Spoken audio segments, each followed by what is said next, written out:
Right now, we believe Nancy is still out there. We want her home. Our department, the Sheriff's Department, along with all of our partners at the FBI, have been working around the clock. And we just want her home and find a way to get to the bottom of all of this, just as you do. But I have other partners out there who have stepped up, and you've probably noticed them in the last few days, if not the last few hours, and you're going to see more of that. I made a decision to contact our PCRIT team, and those of you not local, that's our Pima Regional Critical Incident Team. It's made up of law enforcement officers from this entire valley.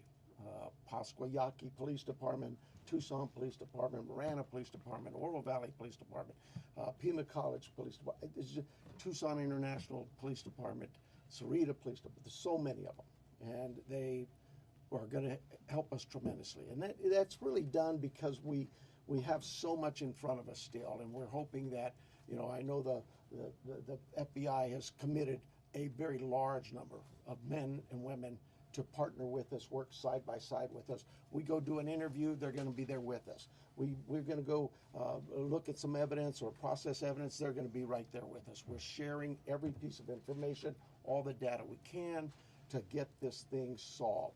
And it's important that my partners in law enforcement know and understand their roles, because it is very large, complex investigation with a lot of moving parts.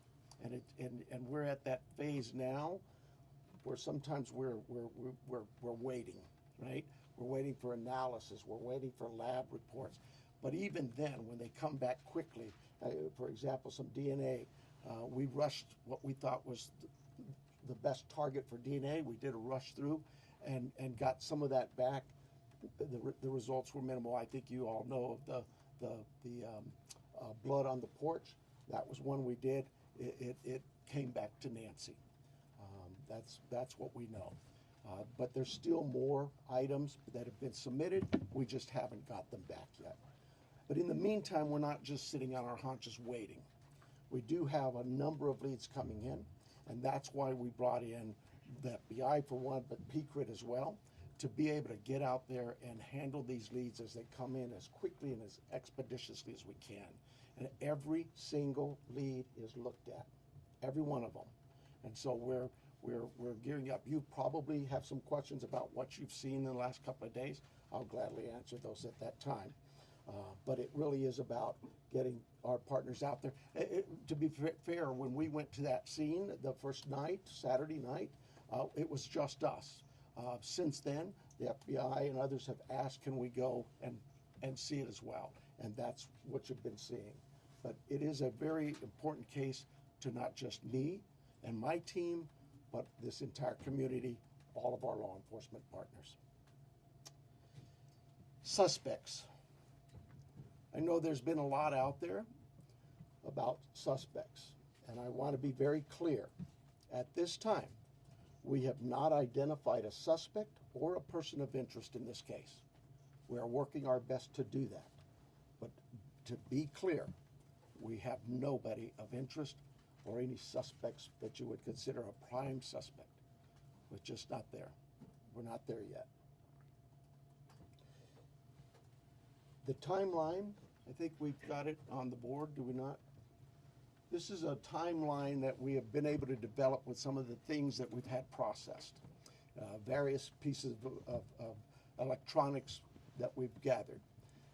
And you look at some of this, and I know you're going to say, well, why did it take you so long to get this to us, Sheriff? Well, because one thing, it's got to go out and be processed at different lab sites. And sometimes that stuff comes back to us, and like you, we have questions. And we say, wait a minute, what is this about? What about this? Could it be that? And so it's sent back, or it's sent somewhere else. So, and that's happening with all of the things we see, that process, that review, and that questioning of, all right, what is it we're looking at? So I'll go over it with you. You can see it on the board there, but at about 5:32 p.m., these are approximate times. 5:32 p.m., Nancy travels to her local family's home for dinner and playing games with the family, just visiting. At 9:48 p.m., which is very consistent to what we were told by the family, that Nancy was dropped off at home, and we know that because we have a garage door open at approximately, I can't stress that enough, at approximately 9:48 p.m. At 9:50 p.m., that garage door closes. It is that time we assume that Nancy's home and probably going to bed. Sunday morning, early morning at 1:47 a.m., the doorbell camera disconnects. At 2:12 a.m., software detects a person on a camera, but there's no video available. They had no subscription, and therefore it would rewrite itself, it just kind of loops, right, and covers up. That's what our analysis teams have told us. We're not done with that. We'll do all we can, but that's what it says. So that detects a person on camera. Could that be an animal? I imagine that's possible. We don't know that. We just have no video. But we're not giving up on that. 2:28. Nancy's pacemaker app shows that it was a disconnect from the phone. And at 11:56 a.m., the family checks on Nancy and discovers her missing. And at 12:03 p.m., 911 is called in to the Pima County Sheriff's Department. I believe it's about approximately 10 minutes later, 12 minutes later, our patrol teams arrive. They see the scene, and we start our response with our search and rescue teams and our detectives from homicide and various units. In fact, every unit here, I think somebody questioned, how come there's an ICAC member out here, or this member? Everybody in our criminal investigations team is a part of this team and part of this investigative effort. I think with that, let me make sure.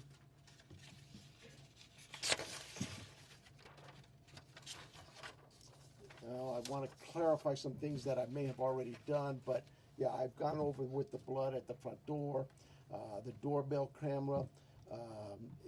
It was removed, we know that, but we're not confirming that any cameras were smashed or destroyed around the house. I don't know where that came from, but that's something we're not confirming.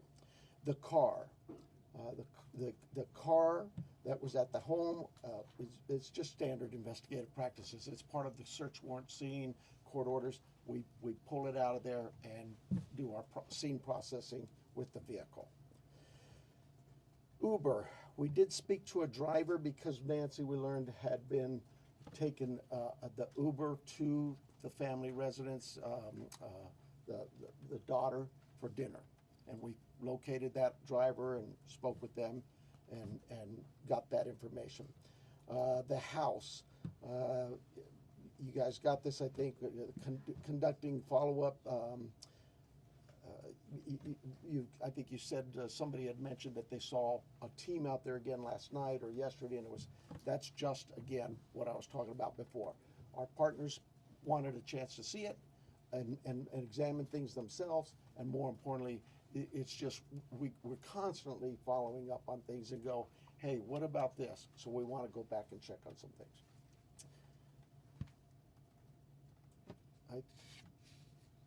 Here's the other thing. Someone had mentioned there was forced entry. I have no clue where that comes from. We have been very consistent. We are not discussing that at all, whether it's forced entry or not forced entry. That is something we're just not discussing. So I don't know where anybody got that information. I think I am about done with my piece of this. I'm going to bring up here Heath Yankee, and I think you know him if you haven't been here. John Edwards is the assistant agent in charge with the FBI here at the Tucson office. Heath Yankee is the special agent in charge for the state of Arizona out of Phoenix, and he will come up and speak.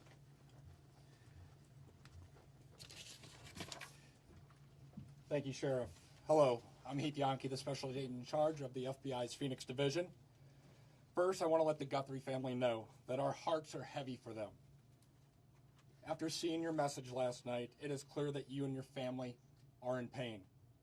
Please know that we are doing everything to bring your mother home. The FBI is now working this case jointly with the Pima County Sheriff's Department, and we're going to start today by announcing a $50,000 reward for information leading to the recovery of Nancy Guthrie and or the arrest and conviction of anyone involved in her disappearance, and this will be the missing persons with the reward that will be going out. The FBI has agents, analysts, and professional staff employees working day and night with our partners at the Sheriff's Department. We have deployed additional intelligence and agents from our Phoenix office. We have brought in our Critical Incident Response Group from Quantico, Virginia. Members from our Cellular Analysis Survey team are here, and they continue to collect and process digital information.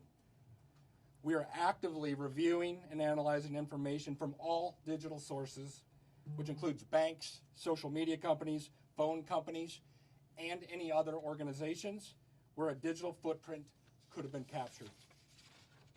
All this information provides data points and helps put the picture together. And we will be in the community continuing to conduct a thorough investigation with our partners. You heard about us out there last night. We will be back out there today.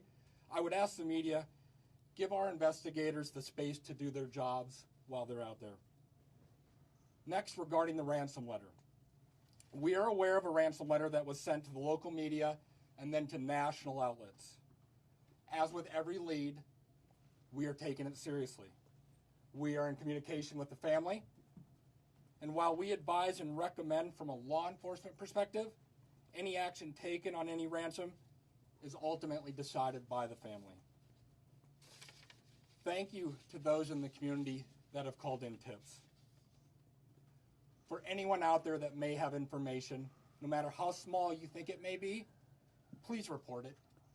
You can do so by calling 1-800-CALL-FBI or online at tips.fbi.gov. My next message is to those imposters who are trying to take advantage and profit from this situation. We will investigate and ensure you are held accountable for your actions. We have made one arrest related to an imposter ransom demand, and a complaint will be presented to a magistrate judge later today. You will get more on that from the FBI and our U.S. Attorney's Office here in Arizona when it becomes available.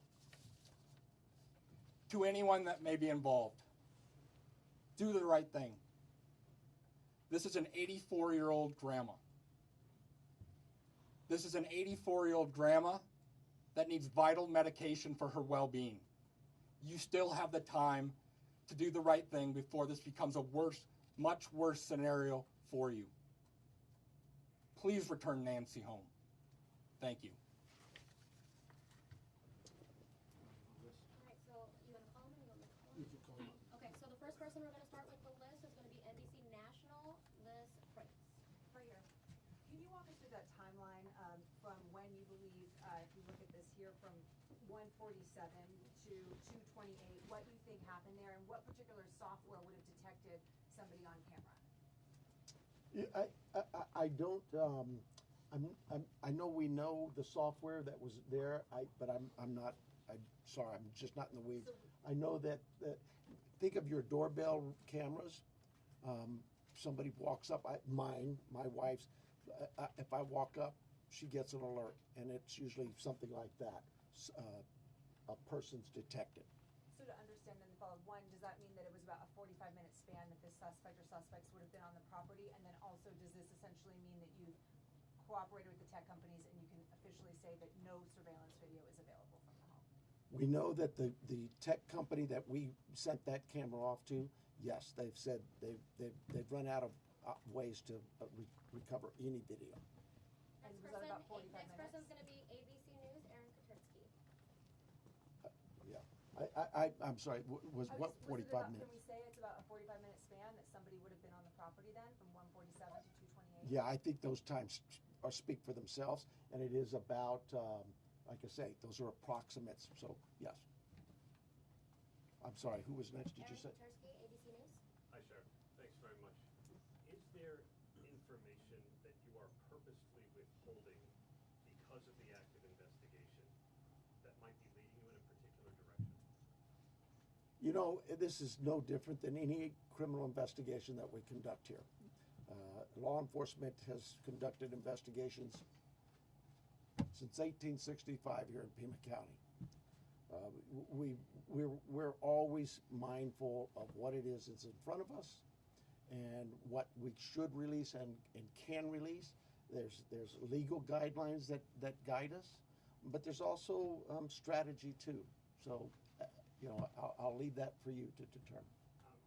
Now that you are having such an injection of manpower from the Pima critical incident team and the FBI, were you slow to bring that in at the outset? Should all of these resources been brought to bear sooner?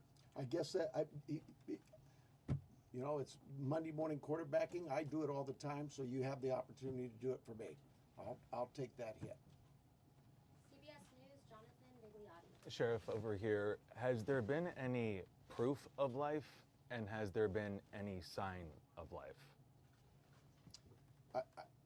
I'm going to anything to deal with the ransom notes and that I would defer to the FBI, but no, to my knowledge, we're still looking for Nancy. And for my follow-up question, if I can speak with the special agent, what was it about this apparent ransom note that now 3 days on you first haven't been able to validate, and second, it warranted informing the Guthries of its existence? So the ransom note that was sent out there, obviously every lead in this case we are taking extremely serious. But not Given- everyone is presented to the family. Why this one? Because this was the ransom that came in and it had facts associated with a deadline, with a monetary value they were asking for. And So at that point- what were some of those facts, if you can, because there's been a lot of speculation, as you know, if you could set the record straight. Yeah, the ransom itself, one talked about an Apple Watch and one talked about a floodlight. We're not going to go into specifics. It's very important that we keep this investigation moving forward, and we don't want to put more facts out there that others then can use to try to profit from this. Who else would know? Who else would know about an CNN Apple next, Watch? Ed Lavandera. Wow. Hey, Agent, I want to follow up with you real quick on that. There have been, as far as we know, I think 3 ransom notes so far, 1 arrest. Are they all different? Do you think there's different authors behind all of them, or? So the one that went to the media is the one we are currently investigating and working on. The imposter that I talked about, where an arrest was made early this morning, that there will be more information. We believe there's no evidence to connect this to Nancy's case. It was someone that was trying to profit from it, a total imposter. And Sheriff, you started off the press conference by saying you believe that Nancy is still out there. Do you have reason to believe that she's still out there alive, or are you fearful of the worst case scenario here, that she won't be found alive? Well, I'm certainly fearful of that. I think we all are. But it is we operate from a position that until we know she's out there, she's alive, and we're going to continue thinking that way until we find her. Fox Digital, Mike Reese. Yeah, sir. Michael Rose from Fox Digital. Sheriff, you said you've identified no suspects. Have you ruled out anyone she was with on Saturday night? You know, we've talked to so many. I'm sure that my investigators have feelings about this one's clear or this one isn't. But no, I wouldn't say anybody's ruled out yet, because what if I rule you out and then later I learn something else? No. So my follow-up, you mentioned that you don't know where the reporting of a forced entry came from. Do we know how whoever did this got into her house? That I would not discuss with you anyway. Fox News, Paul Morrow. Question for Agent Edwards, if I may. Agent Edwards, will the Bureau be submitting the DNA for investigative genealogical investigation relative to maybe hitting a relative, somebody if you will? I would say the DNA aspect of this case is being handled by the Pima County Sheriff's Department right now. However, should we get to that point, yes, that would be an option for the FBI to assist. And a quick follow-up, does the ransom note that you're working establish any communication protocols in it? No, it does not. And that is what I think is important, that if someone has Nancy and is demanding the ransom, that there is communication with the family. We talked about has been no proof of life, and there was no other demands within that letter. So they're still waiting for communication. ABC affiliate Ashley Holden. Right here, Ashley Holden. When you say the doorbell camera was disconnected, do you believe that that camera was taken? We do not have it in our possession. We've not located it. And then a follow-up. I know that we've been hearing a lot about ransom notes. We were also hearing in that video that was put out by the Guthrie siblings, and I don't know if this is a question for the FBI or yourself, but the challenges of seeing an image and knowing that it's real. Could one of you address that? Has the family received correspondence, any images, videos? So we're not going to go into facts regarding this part of the investigation. I think part of that message was with AI these days, you can make videos that appear to be very real. So we can't just take a video and trust that that is a proof of life these days because of the advancements in AI and trying to actually get a proof of life that we can verify. But we're not going to go into anything the family may or may not have received. KOLD Catherine Patterson. So, in regards to a timeline on that ransom note, is that being an impact in your investigation? Are we nearing that timeline? I'm sorry, one more time. So, in regards to the timeline in the ransom note, are we nearing that timeline? And is that playing a part in the investigation? We're not going to go again into specifics of that part of the investigation with the ransom note, other than what we've put out there. We've been transparent. We're talking about we are working that ransom demand, but we don't want to go anything further than that could impact any opportunities. So thank you. Is there any additional physical evidence at the crime scene other than the technology that you guys are using for this timeline? Is there anything else that's helping you guys other than really the technology? Well, I think I said on day one is that it's technology that's going to really help us solve this case. But no, I mean, you know, we did do a process of that scene for biological evidence, so we're still hopeful that maybe something will show up there as well.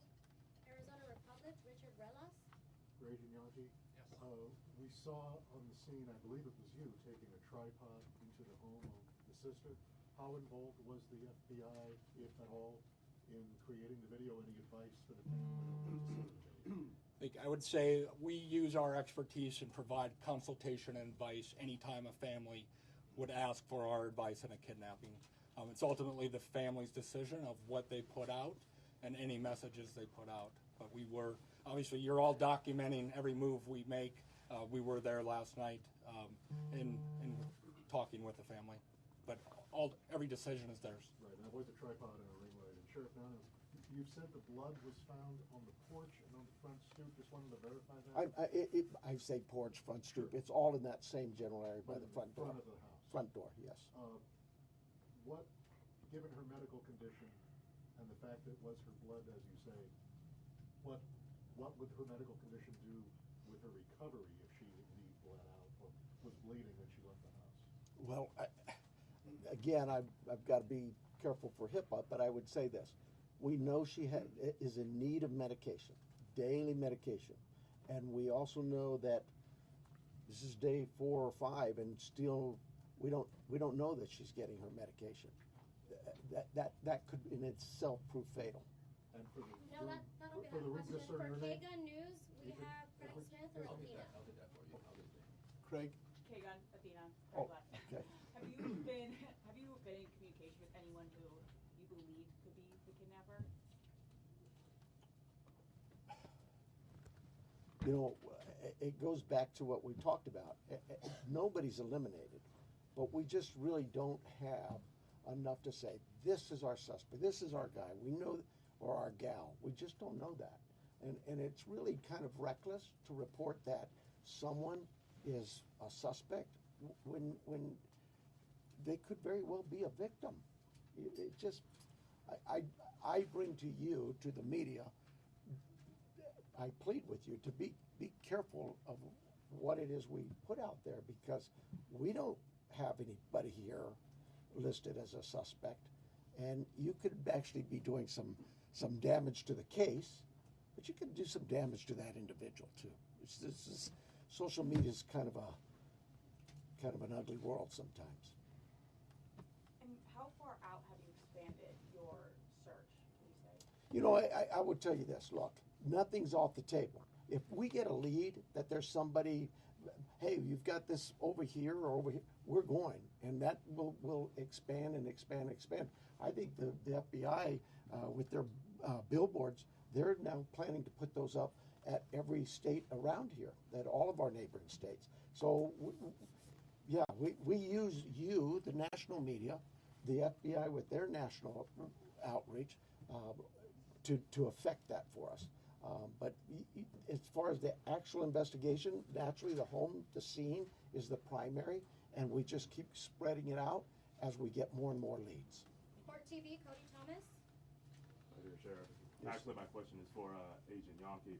You know, we saw Savannah Guthrie and her sibling family put out that video last night on Instagram addressing, you know, the tragedy that this is, but also addressing the ransom letter saying they're ready to talk.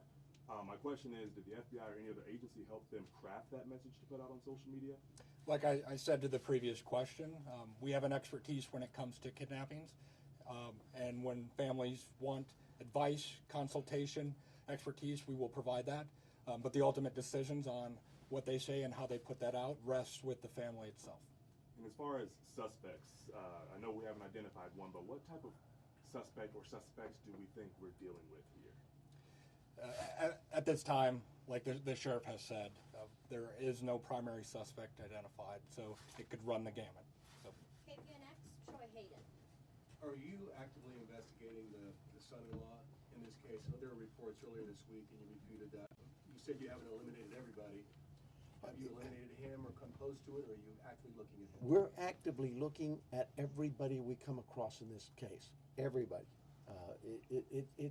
We would be irresponsible if we didn't talk to everybody. The Uber driver, the gardener, the pool person, whoever, everybody. It's so cliche, but everybody's still a suspect in our eyes. That's just how we look at things and think as cops. Does that mean we have a prime suspect? No, and the family's been very cooperative. They've done everything we've asked of them, and we want that relationship to continue. And sometimes people can be mean out there, and that can really harm us and harm our efforts. Did you find blood anywhere else in the home besides the porch? The only DNA evidence we've got back is on the porch. We prioritize things and we rush things, and those items we put out to a lab to rush it. And even then, it's 2 or 3, 4 days. The other items could take 10 days, 20 days, but we saw the importance of that blood. It came back to Nancy. So it was only there, it wasn't anywhere else in the house? I don't know that. We processed the house for biological evidence, and we've not gotten anything back. Newsmax, Sarah Williamson. Hi there. My question is just piggybacking off our colleagues here about how far this search has gone. When it comes to doorbell cameras, you say technology plays a critical role in this. Have you been actively door knocking the neighbours and businesses and collecting those doorbell cameras? And is there anything that has come up there, and how far is that stretched? I can't tell you whether things have come up or not, but we have door to door. I think we're still doing door to door, not just in that neighborhood, but other neighborhoods. Just as leads come in and take us somewhere, we're going to do those things. Okay, and just to follow up as well in regards to the video that was released by Nancy Guthrie's children last night, just to clarify, that was not coordinated with any law enforcement beforehand, and that you hadn't seen that video before it was released? The FBI is handling all things with the ransom. I think the answer was yes, we were there. The media was there. We can help coordinate, provide that consultation, but that is the family's decision of what they film and what they put out. Fox 10, Justin Loom. Agent Yonke, this one's for you. Following up on that video that was released yesterday, it said, ultimately any further action is decided on by the family. Since then, have they expressed any more interest in more efforts to try and get in contact with who is behind the ransom letter? And do you have a crisis or any sort of hostage negotiator with your team for that type of situation if it moves forward? So the two parts of that question I think it's pretty clear. The family wants to be contacted. They know time is of the essence, and if those that may have Nancy are watching this, the family is ready to talk, get proof of life, because there has been no contact after that ransomware note or ransom note went to the media. For your second question, yes, we have crisis negotiators. That is part of our team here locally, along with the personnel we brought in from Quantico, and they will be part of it. But we're not going to go beyond that of any specifics. Sheriff Nanos, taking down the crime scene perimeter after Monday's investigation and really opening access to that property to everyone else, was that something you would do differently looking back, knowing that, you know, federal authorities also conducted a search yesterday? Would you have kept that perimeter up, knowing that? You know, Monday morning quarterback, I probably would have, but I'll say this. We processed the scene, we got what we thought was complete. My team did that. I have to have all the faith and trust in their abilities and their skills, and I think they went through that pretty well. But because another agency now steps in and wants to assist, we're just like with you, we're an open book. Absolutely. How can we help? One of the things people don't see, I heard your question about, you know, and we left and then others could walk up. You know, when we process a scene and we're done, we return that scene to in this case, the homeowners, the family. And we don't just go march back in there. We call the family again and get permissions to go back to the home. So, yeah, there's, again, Monday morning quarterback, absolutely. I probably could have held off on that. We knew that the FBI, we've worked with them before in a lot of cases, and we felt like they could be of help in this with particularly the forensic analysis we use in a number of things. But at the start of this thing, we weren't sure what we had, and as the day progressed, we realized that there could be more to this, and we started in that. Remember, it was a search and rescue mission the first few hours, and we transitioned that over to a criminal investigation. With that, brought in our partners from the FBI and others.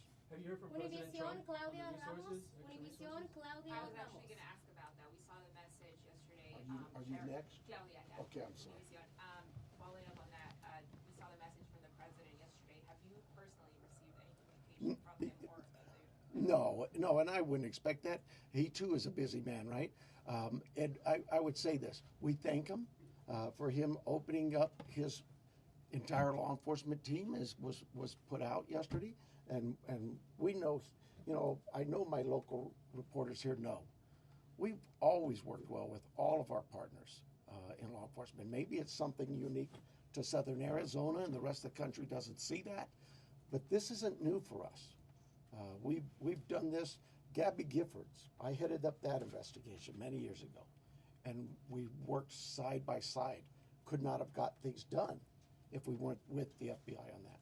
And just the other question, this being a border state, have you guys had any communication with Mexican authorities? I have not. I work closely with the Mexican consulate, as other consulates, being the sheriff, but no, I have not heard from them. Arizona Univision, Madrid. Hi, Sheriff. My question is, do you know, it's a two-part question, do you know what medication Nancy uses? And have you checked local pharmacies and pharmacies around the state where they bought her say this medication to keep her alive, to keep her healthy, while still look for her? So we do know what medications, and we have contacted pharmacies. Probably need to go back to just make sure that they didn't. Maybe we contacted them early on. I know that night, Saturday night, Sunday morning. I know we were doing all the hospital checks, and that check was continuous every hour, going back out and physically in person. Deputies were going to each local area hospital and asking them to check their logs. My second question here is, I know you're looking for her in Pima County. Are you looking for her across the state now? And if so, if there's a particular area that you're focusing on right now? Well, we're looking for her everywhere, right? But the FBI just made an arrest on a tip that we got that we thought there could be something here. It's statewide. The billboards are going to be out there across the country. We take leads from everywhere, and where those leads take us, we'll get there. MS Now, Alex Talbot. Agent Yankee, do you have any reason to believe that Nancy Guthrie may be being held outside of the country? Is that something that you ruled out at this point? We don't have any of that information. We haven't ruled anything out. Like the sheriff said, we will follow the facts wherever they take us, whether it is outside of the state of Arizona or over the border. We will follow the facts and go there, but we have no indication anything over the Mexican border. And you mentioned on the ransom note there were details about the Apple Watch and the floodlight. Yep. The ransom notes that were sent out to TMZ, KGUN, and KOLD, are they all the same ransom note? Do they contain the same details in each of those individual ransom notes? The ones that I am tracking and aware of were the same. That went to TMZ also. News Nation, Brian Enton. Agent Yankee, sorry. Yes. When did the first ransom note arrive? And the reason I ask is because the Apple Watch has been in the news and on social media, and you can see like floodlights on video. So was it before those things were out in the world? I don't have the specific time frame as I sit here today of what time it came in, but that you are right. Anyone could see a floodlight hanging down, could have seen some of those things. The watch has been talked about, so that timing is tricky, but that's why we're taking it serious no matter what and following the leads on that. But I don't have the time frame that the first note came in as I sit here today. Thank you. And my follow-up is for the sheriff. In the house, were there any signs that someone tried to clean up or maybe destroy evidence? I can't talk about the crime scene, so I'll give you another shot, another question. My other question is, I heard the agent say that it was a joint investigation now. At the other press conference, the FBI said they were assisting. Is it joint now? I mean, are both agencies in charge now? Look, there's no ego here. We in this part of the country, we'll take anybody's help. It's not about who's in charge. From day one, when we contacted the FBI, they were that gracious to say, whatever you need. And so that's really it. And they're great partners, just as my other local law enforcement brethren. I didn't even have to ask. That's what's really amazing. I haven't had to call anybody. They've called me. Sheriff, what do you need? Arizona's family, Brianna Whitney. Sheriff, I know you had the crime scene process. You said you went back out there. Your partners wanted to see it, but you guys were actively taking out evidence yesterday.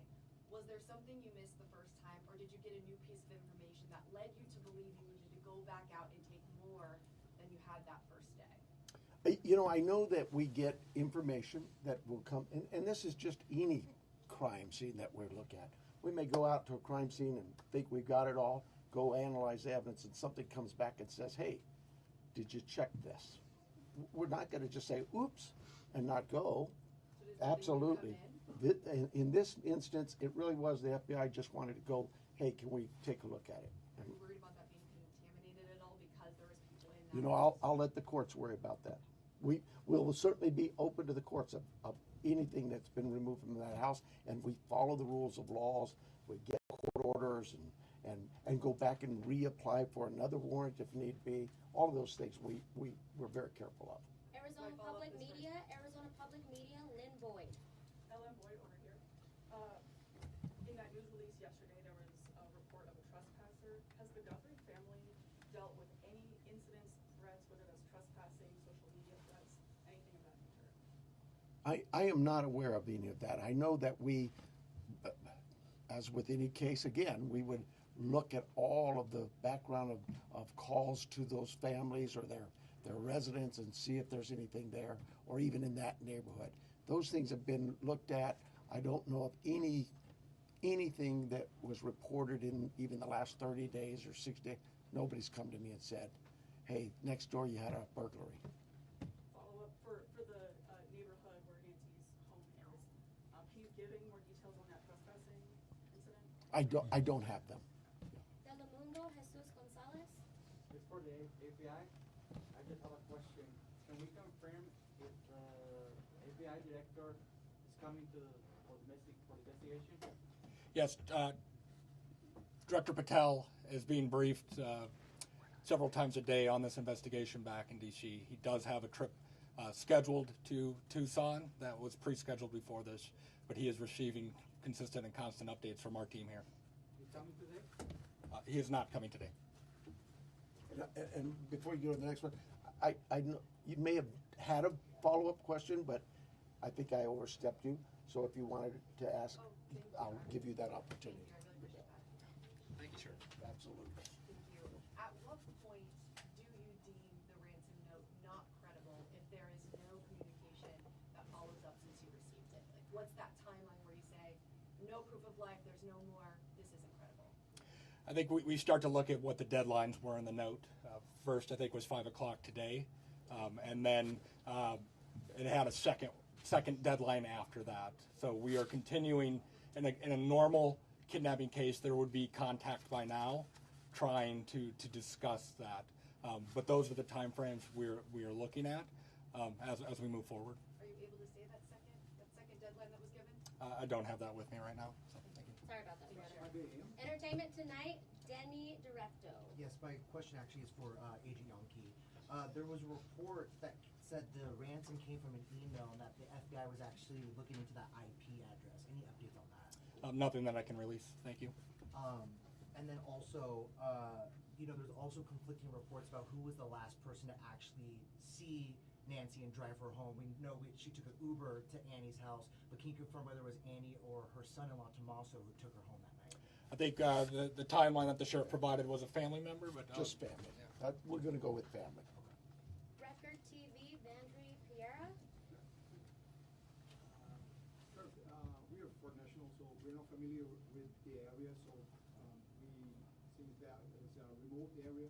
So my question is, why is so hard to track a car or something suspicious that have passed through the area at that time? How difficult it is, because probably cameras around or something. Yeah, you're talking about the challenges we face in some of being in a rural area like this. Those are challenges we face all the time. We'd love it to have all the cameras in what we would consider a more urban nature type area. But once you get out into the community, that's not the only part of Tucson that is that way. And we just find ways to overcome those challenges. We don't just disregard it. We still look at ways to find, for example, ring cameras that might catch just a piece of something. It goes by, it doesn't catch the whole car. Those kinds of things. We don't give up. We still go out. But not, at least a car that came out at that night? I Far can't. away, I mean, like miles from the house. We have cameras all over, and those things are being reviewed. Arizona Republic, Richard Robles. I'm a different person, let's pretend. Did you get two? Yeah, it's the second one. Was that you? Sorry. No. All right. Thank you guys for keeping us honest. No, you already asked your question, so we're gonna go to the New York Times with Reese. And I apologize for getting your name wrong here, Reese. Tebow? No, you're close. Tebow. Hi, Sharon. Hi. The 212, the camera that detected movement at 212, was that a different camera than the one that was disconnected at 147, and where was it pointed? We don't know that. We don't know which camera that was.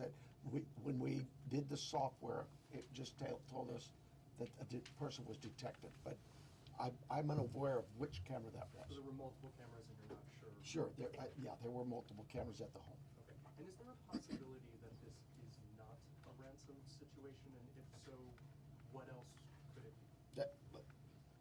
Your guess is as good as mine. I would say absolutely there's a possibility that this is nothing to do with a kidnapping. But we cover all angles. We're not going to dismiss something until we actually know for a fact that it's one way or the other. People Magazine, we have Danielle Walker. So I wanted a little more clarity to follow up on his. Is there anything more you can say? Was this actually targeted or not? Do you have any? That's why we have the FBI to look at those areas where there may have been a target. Maybe it is a kidnapping. But no, we don't have anything to rule that out or to say it is.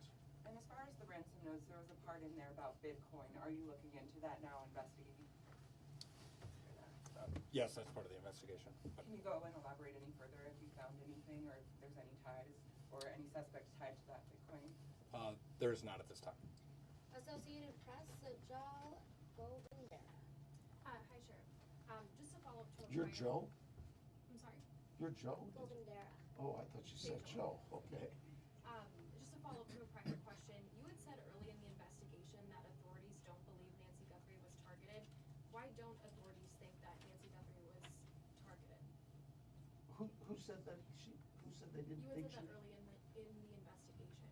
Boy, if I said I absolutely misspoke. I've never thought she was or wasn't targeted. We've always believed that is certainly a possibility. I mean, you'd be silly not to think that. Somebody disappears in the middle of the night out of their home. You can understand where I'm coming from. But no, if I said that, obviously I misspoke, or maybe somebody misheard me. But I've never believed that she was or was not a target. Is there anything more specific you can say about what you believe the motive to be for this kidnapping at this time? Motive's always going to be a question, and we'll know more as we go what that motive is. But right now, my guesswork is as good as yours. And can you And then talk a we little bit also have, the final one will be from KVOA here in Tucson, Monica Garcia. Okay, so let's talk about that 5 p.m. Did you say 5 p.m. deadline today? Is that the deadline? I believe that's for the FBI. Yes. Can you just give us some sound on that? Because that's a big deal. That's within hours about that 5 p.m. deadline per the ransom note.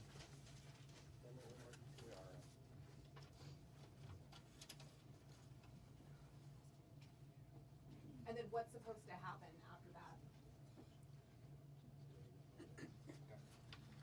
So the ransom note that was distributed to the media did make a demand for 5 p.m. today, and if a transfer wasn't made, then I think a second demand was for next Monday. We're not going to go beyond that, but that was the ransom note the media received. Did it indicate what would happen if they didn't meet that ransom? Did they We're not going to go into those specifics. Thank you. 5 p.m. Eastern, I'm sorry, I know it's not Arizona. It's 5 p.m. I don't.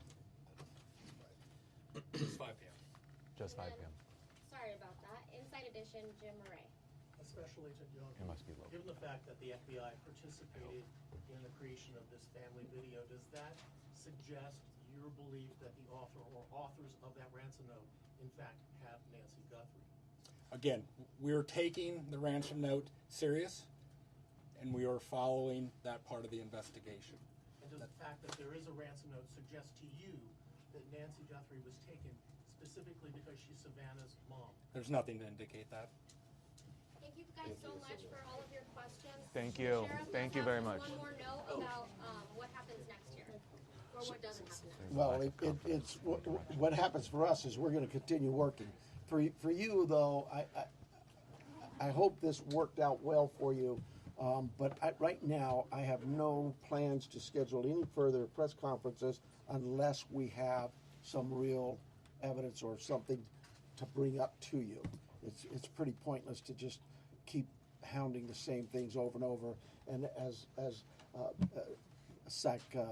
Special Agent in Charge Yankee said, please give us some space, and that's not just physical space. Give us some space, give my team some time, because these things do take time, and they are difficult. And everybody out there is really working hard. And mistakes are going to be made, and if I made them, mea culpa. It won't be the first mistake I've ever made, but more important than me is we want Nancy back. That's the key. Okay? So thank you very much, and thank you for your concern in this. Thank you. If you were looking for the other person that was up here, it was John Edwards, JONEDWARDS, Assistant Special Agent in Charge. Just want to say thank you for everything today. Thank you. And thank you. Can we feedback your camera right now? They're gonna put something on social. We're done. We're done. That's not mine. Okay, good. Let him. I think the three things: the blood, the watch, and the floodlight. I have not heard that before. Have you heard that at all? So clearly, this is a real, and the deadline.